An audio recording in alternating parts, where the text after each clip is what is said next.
મારે કશું ખાવું પીવું નથી, આ ભગવાનનું નામ લઉં છું, પણ એ ભગવાન મને ક્યારે મળશે? આ જે સંસાર છે, દુનિયા છે, લુચ્ચી છે, લોકો ઉપર આવો ક્રોધ કરે છે, એના કરતાં મારે ભગવાનનું નામ લઈને ભગવાનને પ્રાપ્ત કરવા છે. બદ્રી કેદાર ગયા છે અને બદ્રી કેદારના જંગલમાં આજે બાળક મચ્છિન્દ્ર 12 વર્ષની તપસ્યા કરે છે. ભગવાનનું નામ લેતા લેતા એનું માંસ બધું સુકાઈ ગયું છે, ચામડી હાડકાને ચોંટી ગઈ છે, અને એક અધ્યાય કે આ ભગવાન મને ક્યારે મળે. કોઈ પણ તપશ્ચર્યા 12 વર્ષ સુધી આપણે કરીએ તો એનું આપણને અમોઘ ફળ મળે છે. 1 અઠવાડિયું, 2 દિવસ, 3 દિવસ, 15 દિવસ એવું કરીએ તો એનું ફળ મળતું નથી. મળે તો પણ ક્ષુદ્ર, નાનું મળે. અને 12 વર્ષની કોઈ પણ આપણે તપસ્યા કરીએ તો એનું આપણને દીર્ઘ અને અમોઘ ફળ મળે છે. તો આમના નસીબમાં દત્ત ભગવાન બદ્રી કેદાર આવીને શિવજીને મળે છે, વાતચીત કરે છે, ક્ષેમ કુશળ પૂછે છે, શું ચાલી રહ્યું છે, કેટલા નવા ભક્તો થયા, કેટલા ભક્તોનો ઉદ્ધાર કર્યો, બીજું કંઈ તમે જોયું કે નહીં, જ્ઞાન પ્રદાન કોને કર્યું. તો એ વાતચીત કરતાં કરતાં બેઠા છે. પછી કે ચાલો આપણે થોડું બહાર ફરી આવીએ. એમ કરીને શંકર ભગવાન અને ગુરુ દત્તાત્રેય બંને આ બદ્રી કેદારના જંગલોમાં સેજ ફરવા નીકળ્યા છે. આ એમનો ઋણાનુબંધ હશે મચ્છિન્દ્રનાથનો. મચ્છિન્દ્રનાથને ગુરુ દત્તાત્રેય દ્વારા દીક્ષા મળવાની હશે, એટલે અમને મનમાં થયું કે ચાલો આપણે ફરવા જઈએ. શંકર ભગવાન અને દત્તાત્રેય ભગવાન બંને ફરવા નીકળ્યા છે. અને દૂર એમણે જોયું છે કે ચામડી ચોંટેલી અને હાડકા, અને છતાં મુખથી ખાલી શિવોમ શિવોમ શિવોમ શિવોમ જપ વૈખરીથી થઈ રહ્યો છે. આંખો એની બંધ છે અને એકદમ હાડકા જોઈ રહ્યો એકદમ. તો શંકર ભગવાન કહે છે કે આ કળિયુગમાં આવું તપ કરનાર કોણ હશે? તમે જરા એને પૂછી આવો ને કે એને શું જોઈએ. તો અત્યારે કળિયુગમાં તો શું છે, 2 આના મૂકે કે 200 રૂપિયા ફાયદો થાય એવું ભગવાન કર, 2 રૂપિયા મૂકે કે 2 લાખનો ફાયદો થવા દે. પણ આ તો આને તો ચામડી હાડકાને ચોંટી ગયેલી છે. કળિયુગ શરૂ થઈ ગયો હતો. કળિયુગમાં આવા ભક્તો બહુ જવલ્લે જોવા મળે. તો એને તમે પૂછી આવો. મેં તો વળી એણે જેટલી તપસ્યા કરી એના કરતાં વધારે માંગવાવાળાને કે દત્ત ભગવાન ત્યાં જાય છે, એને હાથથી સ્પર્શ કરીને હલાવે છે. એણે આંખો ખોલી છે. 12 વર્ષ પછી કોઈના દર્શન થયા છે, અને એ પણ ભગવાનના દર્શન કરે છે. આંખો ધીમે ધીમે ખોલે છે. દત્ત ભગવાન પૂછે છે કે આલા તારા મનમાં શું ઈચ્છા છે? એટલે કહે છે મને ભગવાનના દર્શન સિવાય બીજી કોઈ પણ ઈચ્છા નથી. તો કે ચાલ મારી સાથે. એને ઊભો કરે છે, શિવજી સાથે પાસે લઈ આવે છે. એટલે શિવજી કહે છે કે આને તમે નાથ પંથની દીક્ષા આપો. દત્ત ભગવાને નાથ પંથની દીક્ષા મચ્છિન્દ્રનાથને આપી છે. અને એ દીક્ષા આપ્યા પછી એમણે તપસ્યા કરવાની હોય છે. અને તપસ્યા કર્યા પછી જે 52 વીર હોય છે એ 52 વીરોને એમણે પ્રસન્ન કરવાના હોય છે. આ નાથ સંપ્રદાયની એક વિશિષ્ટ પદ્ધતિ છે.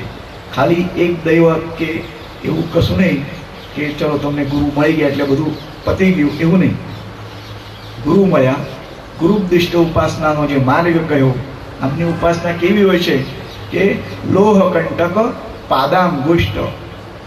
આપણે ઊભા રહેવાનું, નીચેથી ખીલો આપણા પગના અંગૂઠાને આરપાર નીકળી જાય, અને એવાને એવા તમારે ઊભા રહેવાનું. અને જે તમારે મંત્ર ગુરુએ આપેલો હોય એ મંત્રને જપવાનો. સહેજ પણ આગા પાછા થાવ તો પેલો ખીલો તમને એવું વધારે દુખે, એટલે તમે બિલકુલ હાલો ચાલો નહીં. આંખો પણ બંધ રાખો.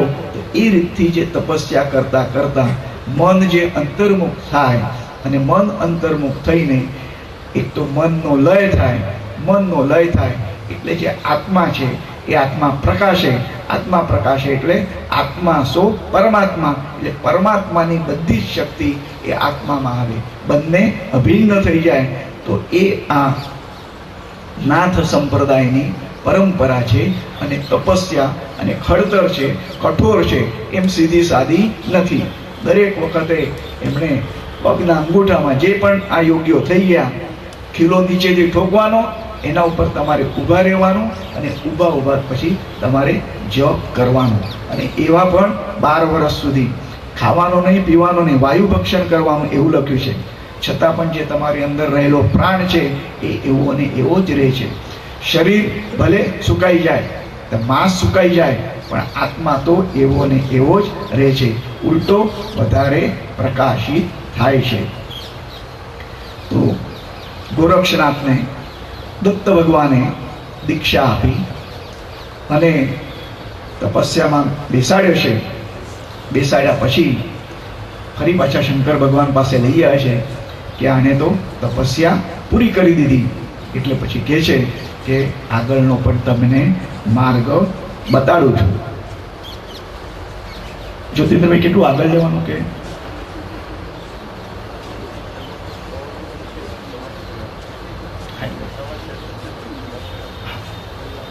અવતરણ થયું વિવિધ સ્વરૂપે. એમાં ફક્ત એક મચ્છિન્દ્રનાથનું જોયું, એવું બીજા બધા નાથોની પણ કથા છે. એ પ્રાસંગિક આવશે, પણ શરૂઆતમાં આપણે લઈ લઈએ તો એ વખતે પણ આપણને ખબર પડે. તો ભગવાન શંકરે જે કામદેવને ભસ્મ કર્યો હતો, ભસ્મ કર્યો એટલે અગ્નિ દ્વારા ભસ્મ કર્યો, તો એ કામદેવનો અંશ એ અગ્નિનારાયણના પેટમાં એમને એમ પડેલો હતો. તો કામદેવ પણ, કામ એક વૃત્તિ છે અને વૃત્તિમાં કામ હું છું એમ ભગવાન કૃષ્ણ પણ કહે છે. એટલે કામનો કોઈ દિવસ નિંદા કરવી નહીં, એના ઉપર નિયંત્રણ અવશ્ય રાખવું. તો એ કામદેવ એ અગ્નિનારાયણના પેટમાં એ વિદ્યમાન હતો, પણ એનું પણ જે તપ હતું તો એ પણ અગ્નિનારાયણથી સહન થતું નહોતું. એટલે અગ્નિનારાયણને લાગ્યું કે યોગ્ય સમય જો આવે તો આ કામદેવને હું ફરી પાછો પ્રગટ કરીશ. તો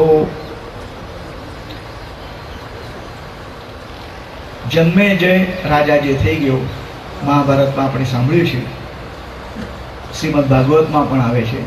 તો એમની 6ઠી પેઢીએ બૃહદ્રવા રાજાએ સોમયાગ કર્યો હતો. નારેશ્વરમાં પણ સોમયાગ થયો હતો, ગરડેશ્વરમાં પણ સોમયાગ થયો હતો. તો સોમયાગ એ વિશિષ્ટ યાગ છે અને વિશેષ ફળ આપે છે. તો સોમયાગ કર્યો અને એના પછી જે યજ્ઞકુંડ હતો અને જે ભસ્મ ઠંડી હતી, એ ભસ્મ જે કાઢતા હતા ત્યારે એમાંથી એક બાળક પ્રગટ થયું અને એ બાળક એ જ આ કામદેવનો અંશ થકી પ્રગટ થયું. એ જાલિંધરનાથ તરીકે ઓળખાયા. બ્રહ્મા થકી જે 88,000 ઋષિઓ જન્મ્યા હતા, એમાંથી એક થોડો અંશ રેવા એટલે કે નર્મદા નદીના કિનારે રહી ગયો હતો. અને તેમાં જે આપણા 9 નારાયણ હતા યોગેશ્વરો, એમાંથી ચમસ નારાયણે એમાં પ્રવેશ કર્યો અને તેઓ રેવણનાથ તરીકે ઓળખાયા. એના પછી જે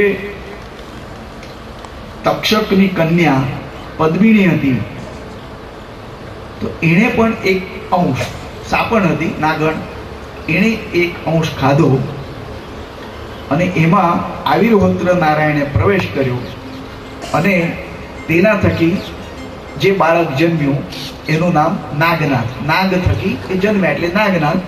અને વડના વૃક્ષની બખોલમાંથી જન્મતા એટલે વટસિદ્ધ નાગનાથ પણ કહેવાય છે અથવા નાગનાથ કહેવાય છે. અને નાગનાથ ની દત્ત સંપ્રદાય સાથે એટલી બધી છે ઘનિષ્ઠતા કે એમને બાળપણમાં દત્ત ભગવાને જે એક સિદ્ધિનું પ્રદાન કર્યું, એ સિદ્ધિ થકી એમણે લાખો લોકોને અન્ન સંતર્પણ કરીને તૃપ્ત કર્યા.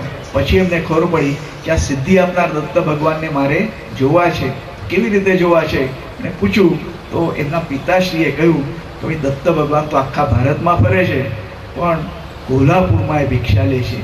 તેમને તરત યાદ આવ્યું કે સિદ્ધિ જ્યારે મને પ્રદાન કરી હતી તો એ સિદ્ધિનું અન્ન તારે ખાવું નહીં, લોકોને ભલે તું જમાડ, હજારો લાખો લોકો હોય, તો એ સિદ્ધિના અન્ન વડે હું કોલ્હાપુરમાં લોકોને જમાડું લોકોના ઘેર ઘેર બધા ઘરના કોઠારો પણ આ સિદ્ધ અન્નથી ભરી દઉં, અને ત્યાં જો એવો ભિક્ષુક મને મળે કે જે મારા રસોડે ના જમે અથવા લોકોની ભિક્ષા પણ ના લે, તો એ દત્ત ભગવાન છે.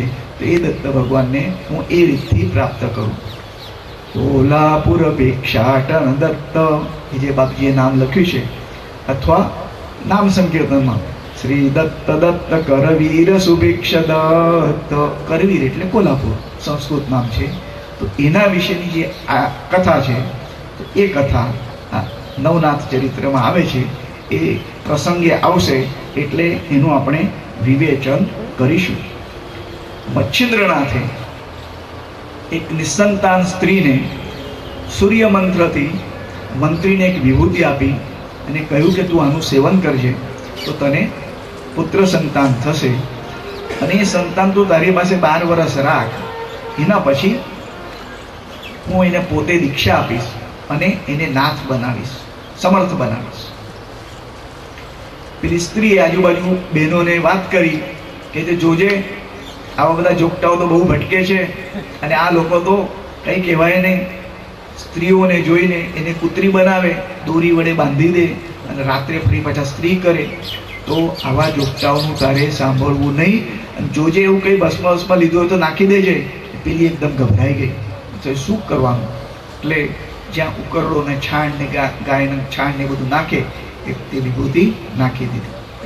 12 વર્ષ પછી જ્યારે મચ્છિન્દ્રનાથ પૂછતા આવ્યા કે મને તો સંતાન નથી, કે જે હોય નહીં, સૂર્ય મંત્રથી મેં વિભૂતિ આપી છે એટલે અવશ્ય એ પુત્રનો જન્મ થઈ જ ગયેલો હોવો જોઈએ. એટલું જ નહીં, એની ઉંમર પણ અત્યારે 12 વર્ષ હશે. પછી એને પૂછે છે કે વિભૂતિ તે ક્યાં નાખી હતી? કે મેં તો ગાય છાણ નાખી ઉકરડામાં નાખી હતી. ત્યાં જઈને પછી પાચારણ કરે છે કે ગોરક્ષામાં જે આ મંત્રથી જો તમે જન્મ્યા હો તો તમારું નામ હું ગોરક્ષ પાડું છું, તો હે ગોરક્ષનાથ તમે પ્રગટ થાવ, કે મારા ઉપર પુષ્કળ વજન છે, એ તમે ખસેડો તો હું પછી બહાર આવું. આ ગોરક્ષનાથનો જન્મ મચ્છિન્દ્રનાથ થકી આપેલી સૂર્ય મંત્રથી વિભૂતિ આપી હતી એના થકી થયો હતો. બ્રહ્માજીના અંશ થકી જે આપણા દિગ્ગજો છે, દિશાઓના હાથી છે, એના કાનમાં એક અંશ પડ્યો, અને એમાં પ્રબુદ્ધ નારાયણ, આજે નવનારાયણના આપણે નામ લીધા, માંથી પ્રબુદ્ધ નારાયણે સંચાર કર્યો છે અને કાનિફનાથ તરીકે પ્રગટ થયા છે. કાનિફનાથને પછી જાલંધરનાથે દીક્ષા આપી, એ વાત આગળ આવશે.